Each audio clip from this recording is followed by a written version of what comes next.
जी हाँ, लेकिन राजीव जेटली, इन सब में देखिए सबसे बड़ी बात तो ये हो जाती है ना कि इतनी बड़ी साजिश रची गई और लगातार नेग्लिजेंसी जो बरती गई। बार बार ये सवाल पूछा जा रहा है, आप विपक्ष पर आरोप लगा रहे हैं, पीएफआई के सदस्य जो है वो गिरफ्तार भी हुए हैं, लेकिन इसमें एक बड़ी बात विपक्ष की तरफ से कही जा रही है कि जितनी भी लापरवाहियां हुई हैं उन सबको ढकने की कोशिश इस पूरे मुद्दे के तहत सरकार कर रही है, नाकामी छिपा रही है।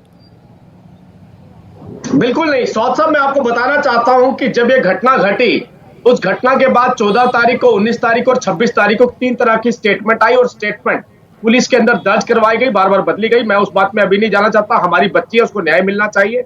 बच्ची के लिए जो संघर्ष और लड़ाई सरकार लड़ रही है, जब तक उसका रिजल्ट नहीं आ जाता करना चाहते हैं। आप ये देखिए, आप कह रहे हैं कि आप इल्जाम लगा रहे हैं। देखिए, हमारी दिल्ली जल गई थी, पूरी दिल्ली जला दी गई थी। कैसे जलाई गई थी? और जब वो जलाई गई तो उसके बाद जिन जिन लोगों की संलिप्तता उसमें पाई गई, उनके नाम उजागर हुए। आज देखिए, वो लोग कबूल कर रहे हैं इस बात को कि किस किस को कितना कितना पैसा किस किस एजेंसी से मिला। और जब वो लोग कबूल कर रहे हैं, जिन लोगों के साथ मिलकर दिल्ली जलाने वाले हमारे पैनल पे भी बैठे हैं, जब वो लोग कबूल कर रहे हैं तो क्या उसकी जड़ें उत्तर प्रदेश नहीं जाती होंगी?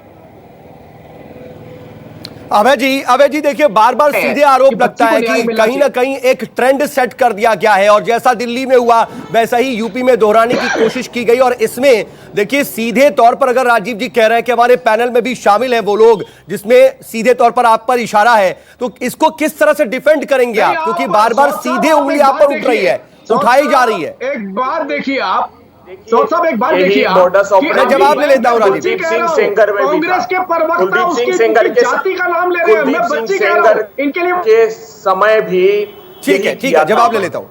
उस समय कुलदीप सिंह सेंगर को अगर देखेंगे आप तो पूरा रिप्लिकेट कर रहा है। वहां पर भी कोर्ट में एफिडेविट दिया आदित्यनाथ ने कि ये लॉ मेकर को हम अरेस्ट नहीं करना चाहते हैं। फिर कोर्ट ने फटकार लगाई कि क्या सभी के साथ यही व्यवहार आप करते हो?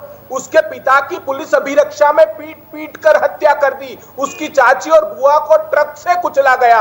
आज भी इनके सांसद और विधायक उन अभियुक्तों से मिलने जेल पर जा रहे हैं। आदित्यनाथ जी, ये घृणित कृत्य करना बंद कर दीजिए। आपसे हाथ जोड़कर प्रार्थना है। प्रधानमंत्री जी, आप उसी प्रदेश। ठीक है सर, मैं लौट रही हूँ। मेरे साथ एक्स डीजीपी विभूति नारायण सर भी जुड़े हुए हैं। विभूति नारायण सर, कैसे आप देख रहे हैं सर, ये लड़ाई बेटी के लिए शुरू हुई थी, अब तो इस पूरे आंदोलन ने एक नई दिशा ले ली है सर। देखिए, शुरुआत से ही बहुत ही असंवेदनशील और नॉन प्रोफेशनल तरीके से इस केस को हैंडल किया गया और अभी जो ये सरकारी तंत्र द्वारा ये अफवाहें फैलाई जा रही हैं, ये उसी असंवेदनशीलता और गैर जिम्मेदारी का परिचय है। ये किसी के पास आपको 2 मोबाइल सेट और एक लैपटॉप मिल गया तो उसमें आप एक अंतरराष्ट्रीय षड्यंत्र तलाश रहे हैं। ये सब देखिए, ये सारी चीजें समाज को बांटने का काम कर रही हैं। ये फर्जी किस्म के दावे किए जा रहे हैं। अदालतों में जाकर के दावे कभी साबित नहीं हो पाएंगे, चिथड़े उड़ जाएंगे। और ये इस तरह की बातें करके एक परमानेंट किस्म की दरार पैदा कर रहे हैं समाज के बीच में। तो मुझे लगता है कि सरकारी एजेंसियों को इससे बचना चाहिए, इस तरह की फर्जी अफवाहें नहीं फैलानी चाहिए और प्रोफेशनल तरीके से इस मामले को हैंडल करें। जिसमें पहले दिन से उन्होंने गलती की है, उस लड़की की जान चली गई इनके गलती की वजह से, उसकी लाश जला दी गई। इन्होंने किसी भी इंडिपेंडेंट इन्वेस्टिगेटर को जाने नहीं दिया। ये सारा का सारा देखिए बहुत ही खराब किस्म का प्रदर्शन हुआ है। और जो हमारी इंस्टीट्यूशनल मेमोरी है, खासतौर से उत्तर प्रदेश पुलिस की जो इंस्टीट्यूशनल मेमोरी है, उसमें बहुत बुरी स्मृतियां दर्ज हो रही हैं। और अब ये जो कोड़ पे खाज की तरह ये 2 दिन से जो ये चलाया जा रहा है कि इसमें पता नहीं कौन कौन से अंतर्राष्ट्रीय संगठन और आतंकवादी संगठन इन्वॉल्व हैं, ये सब आप देखिएगा 10-15 दिन में इनकी धज्जियां उड़ जाएंगी। जिस तरह दिल्ली में कुछ नहीं साबित कर पाए, ये नॉर्थ ईस्ट डिस्ट्रिक्ट के बारे में इसी तरह की बातें करते रहे। आपने बहुत बड़ा आरोप यहाँ पर लगाया, बहुत बड़ी बात कही है। यूपी पुलिस शुरुआत से इस केस को ठीक से हैंडल नहीं कर पाई। इस पर मैं जवाब राजीव जेटली जी आपसे लूंगी।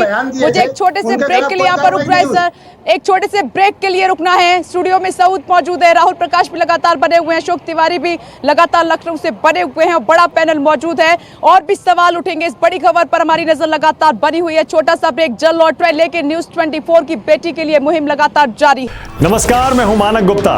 अगर आपको हमारा ये वीडियो पसंद आया हो तो इसे लाइक और शेयर जरूर करें और हाँ, हमें सब्सक्राइब और फॉलो करना ना भूलें ताकि आप देश और दुनिया की कोई खबर मिस ना करें। तो जुड़े रहिए हमारे साथ और देखते रहिए न्यूज़ 24।